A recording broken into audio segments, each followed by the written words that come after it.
What up? Good day fam!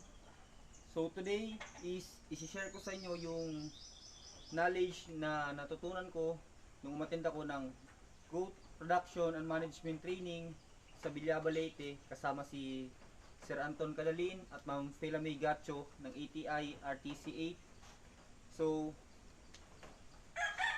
ang gagawin natin ngayong araw is gagawa tayo ng UMMB or yung tinatawag na urea, molasses, mineral blocks para ito sa ating mga alagang kambing, baboy, kalabaw at iba pang uri ng hayop.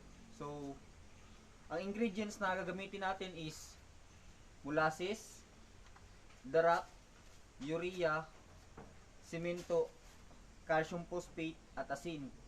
So ang first step guys is 3.8 kilos na molasses yung gagamitin natin. So may laman nito na 3.8 kilos na molasses.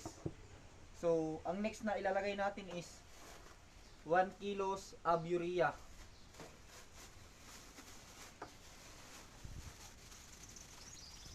Next is ilalagay natin itong 1 kilo ng simento. So kanina is tinakaltakal ko na to para pag ginawa natin is madali na lang kunin.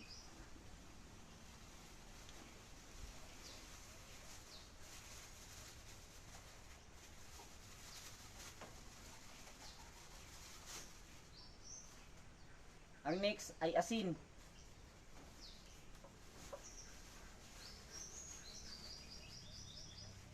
$100 grams yung gagamitin nating asin.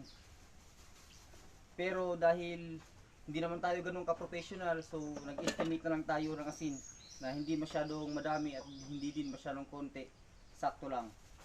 And next is yung decalcium phosphate. So dahil wala tayong pambili or hindi na natin kailangan bumili ng decalcium phosphate, ang gagamitin natin is yung dinikdik na balat ng mga itlog dito sa farm na pinagamitan natin. So 300 grams nito yung ilalagay natin.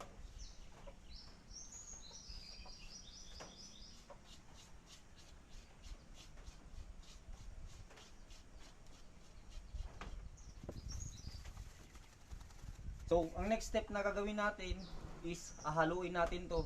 So mas mabuti na wala tayong gloves na gamit para matansya natin yung texture.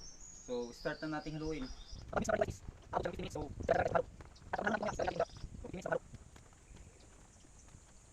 natin mahalo ito is ilalagay naman natin itong ating darak.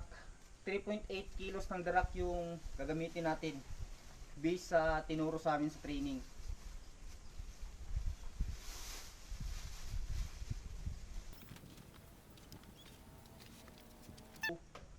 Yun, tapos na nating i-mix. So, and pagkatapos nating i-mix is huhulmahin na natin siya para i-dry. Hulmahan kasi wala tayong ibang mapaglalagyan. So, gagawa tayo ng madami dito para at least magkaroon tayo ng maliliit lang or sakto lang para maisabit natin dun sa goat house natin. So, tara.